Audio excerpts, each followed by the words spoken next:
The story opens with a black and white home video. This little girl is named Maxine. In it, her father, who serves as a preacher, asks what Maxine wants to be when she grows up. Maxine answers that she wants to be like her father. The scene then cuts to the present, showing a grown-up Maxine taking an audition to land a role in a horror film that's about to be made. It turns out Maxine now works as an adult film performer, and her name is quite popular in that industry. This stands in contrast to her childhood dream of becoming like her father, a devoutly religious person. But now she's a performer. Maxine is asked why she works in adult films. She answers that she just wants to be famous. That's also why she's auditioning here. Since she's about to turn 30, she knows her beauty, and thus her popularity in adult films will inevitably decline. So she plans to leverage her skill, acting, to become even more famous in the world of horror cinema. In truth, working in adult films was only meant to be a stepping stone. In short, she simply wants to be someone truly famous. After that, she's asked to demonstrate her acting. Feel his power inside of me. Whatever horror happened here 300 years ago, it's not over. Nicely done. Thank you. Brimming with confidence, Maxine heads out, telling the other hopefuls still waiting in line to just go home because the judges are bound to pick her. As Maxine travels, we see news coverage going viral about a serial killer nicknamed the Nightstalker. Nightstalker is still being sought by authorities. Authorities in the film and music scene are frightened by this. Maxine's co-worker invites her to a Hills party that night. She says there will be a lot of rich people there. But since Maxine isn't interested, she declines. That night, Maxine gets a call from her lawyer telling her she's been cast in one of the roles in that horror movie. Hearing this good news, she shares it with her good friend Leon, who works selling adult videotapes. Elsewhere, we see a mysterious man in black gloves watching sexy dancers.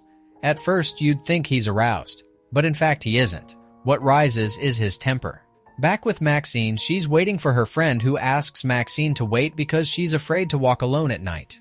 There's a rumor that the serial killer, the Nightstalker, targets people who walk alone after dark, especially women.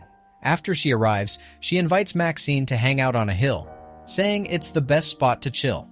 But since Maxine isn't interested, again, she refuses. Before parting, her friend warns Maxine to be careful on the way home, given how viral the Nightstalker is. Calmly, Maxine replies that she's an expert at taking care of herself. Then, walking home, even though the TV news keeps telling people to be cautious, Maxine breaks every rule. Don't go out late. If you do, go in a group. At the very least, stick to crowded areas. Maxine follows none of it. On her route, she finds a dead end that appears to have been deliberately blocked by someone. Sure enough, a man soon arrives and threatens her with a knife. Panicking, Maxine tries to open the gate. But, bafflingly, she doesn't call out to a police car that has just passed by. Turns out that was all staged, because Maxine is carrying a weapon. At first, Maxine is cornered. Now, the man is cornered. Maxine orders him to strip down, then toss aside the gun, then lie flat on the ground. It's brutal. The man's groin gets smashed instantly. And clearly this guy isn't the viral serial killer because he's taken down so easily. After that, Maxine goes home and watches a horror film with Leon until they fall asleep. Suddenly someone knocks at the door. When she opens it, the person is gone, leaving only a videotape. Maxine plays the tape. It contains footage of her having sex. When Leon wakes up, she stops the tape and hides. Then Leon heads out. Moments after Leon leaves, someone is surveilling the place. He's been sent to find Maxine on orders from the mysterious man in black gloves. Since he's found Maxine's location and finished the job, this man offers to keep going if they want unexpected extras done. But he wants more money. When Maxine arrives, it turns out this was John's doing. He says Maxine is invited to his boss's house up in the hills. If she refuses to go that night, her career in this town will be destroyed, because his boss is extremely powerful. Even under threat, Maxine simply doesn't care. She goes home, but as she's about to enter, a male and a female police officer approach her. Because Maxine was a friend of the two recent victims, they want to ask some questions. Maxine refuses. After the police leave, Maxine takes the tape the mysterious man left earlier and gives it to Leon to find out who made it. Then she goes to meet the director as promised. At their meeting, the director tells her that the other higher-ups strongly opposed Maxine being in the film, except for her, who fought for her. Therefore, Maxine must not let her down. She needs to focus her entire mind on this picture and ignore everything else. Otherwise, her dream of becoming famous will never happen. In short, the director tells her that no matter what, Maxine has to deliver a terrific performance. After meeting the director, she heads back, but John keeps harassing her. Fed up, she gets out and cracks John in the face with her keys. After that, Maxine meets her lawyer to discuss something important. Though we don't hear the details, the lawyer agrees to help.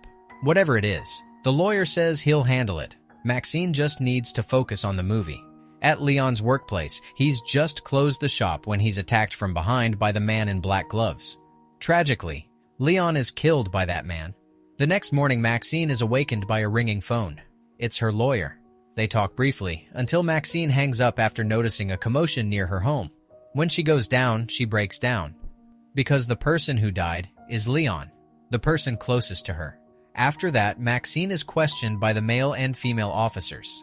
Even after being shown evidence by her colleagues, Maxine still refuses to answer their questions. Because of the questioning, Maxine arrives late to set and gets chewed out by the director. There, she meets the other cast. When alone with one of the actresses, the actress tells her not to make the director angry. If Maxine wants a strong career, just follow her lead. That actress also says she's going to an event up in the hills with out-of-town producers attending, and invites Maxine. But Maxine isn't interested. Yet again, she declines. After that, Maxine wanders the production's rented shooting grounds. It's quiet, still, and empty.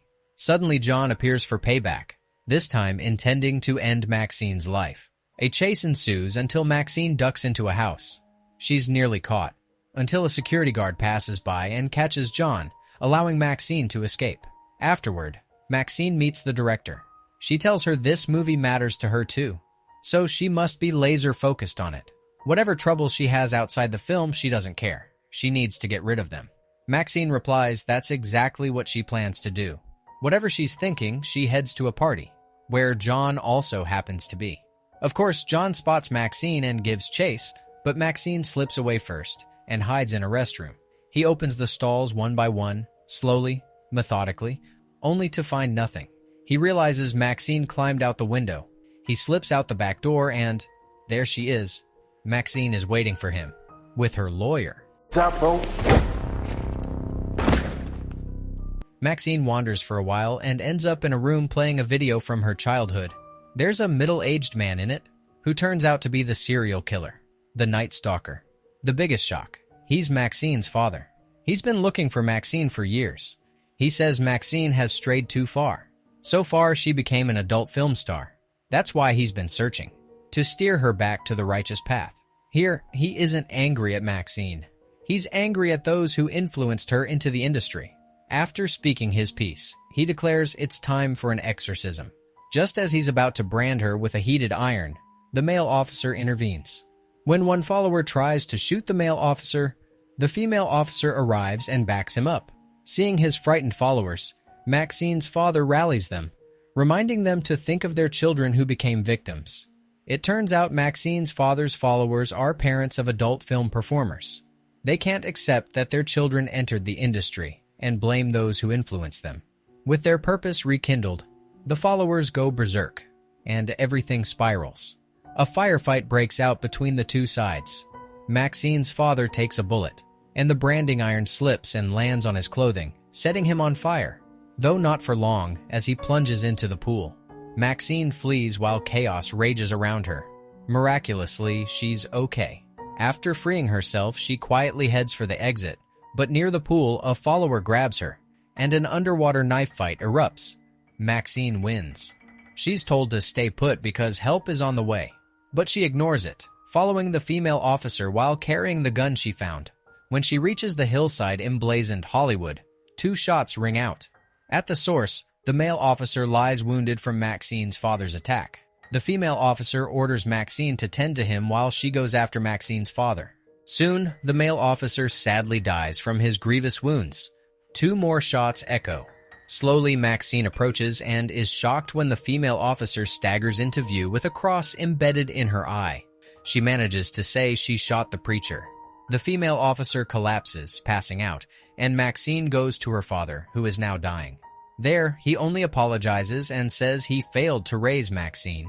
Moments later, police arrive by helicopter and order Maxine to drop her weapon. The frame cuts to news reporting that the Nightstalker has been captured.